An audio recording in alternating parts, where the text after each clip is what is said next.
কয়েক বছর আগে দক্ষিণ চীন সাগরে বেশ কয়েকবার অস্ট্রেলিয়া ও মার্কিন নজরদারি বিমানকে দুশ্চিন্তায় ফেলে দেয় এক যুদ্ধ বিমান। কখনো খুব কাজ ঘেঁষে উড়ে যায়, কখনো ফ্লেয়ার ও চ্যাফ ছুড়ে দেয় যুদ্ধ বিমানটি। এর ফ্লেয়ারের উজ্জ্বল আলো আর চ্যাফের ছোট ছোট ধাতব টুকরো বেসামাল করে দেয় সবাইকে। আতঙ্ক ছড়াতে দেখায় জটিল সব কসরত।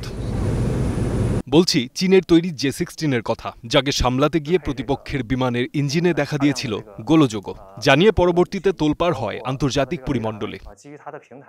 চীনের শক্তিশালী এই যুদ্ধ বিমান J-16 আবারও আলোচনায়। সম্প্রতি বেইজিংয়ে আয়োজিত সামরিক কুচকাওয়াজেও দেখা গেছে এই আধুনিক ফাইটার জেটের নজরকাড়া মহড়া।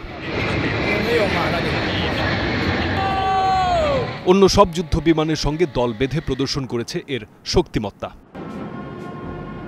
চীনের তৈরি এই J-16 আসলে এক ধরনের মাল্টি রোল ফাইটার জেট, অর্থাৎ আকাশে যুদ্ধ, ভূমিতে আক্রমণ, সব দিকেই সমান সক্ষম। এর রাডার অত্যাধুনিক, অনেক দূরের লক্ষ্যবস্তুকে শনাক্ত করতে পারে। আরেকটা বড় বৈশিষ্ট্য হল মারণাস্ত্র বহনের ক্ষমতা। বিভিন্ন ধরনের ক্ষেপণাস্ত্র ও বোমা বহন করতে পারে বলে এই J-16কে অনেকেই বলে থাকেন বোমা ট্রাক। J-16 যুদ্ধবিমানের কৌশলগত চালচলন অসাধারণ।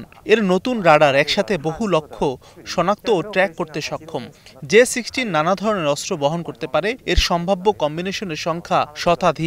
সব অবস্থাতেই এটি স্থিতিশীল উড্ডয়ন ও যুদ্ধ প্রস্তুতি ধরে রাখতে পারে। চীনের সামরিক কর্মকর্তারা বলছেন এই ফাইটার জেটকে একসঙ্গে 100রও বেশি কনফিগারেশনে সাজানো যায়, মানে পরিস্থিতি অনুযায়ী মুহূর্তেই বদলে নিতে পারে যুদ্ধের ধরন। আর তাই অনেক সামরিক বিশ্লেষকের চোখে এটাই ভবিষ্যতের অন্যতম ভয়ঙ্কর অস্ত্র। সমরবিদদের ধারণা, চীনা সেনাবাহিনীর মূল ভরসা এখন বিমান বাহিনী। 2015 সালে প্রথম তাদের বহরে যোগ হয় J-16, এরপর সংখ্যা বেড়েই চলেছে। এখানেই চমকের শেষ নয়, বাহিনীতে যুক্ত হয়েছে নতুন ভার্সন J-16D, যেটি আবার রাডার জ্যামিং বা ইলেকট্রনিক যুদ্ধের জন্য আলাদা পারদর্শিতার অধিকারী। ফারদিন খান, স্টার নিউজ।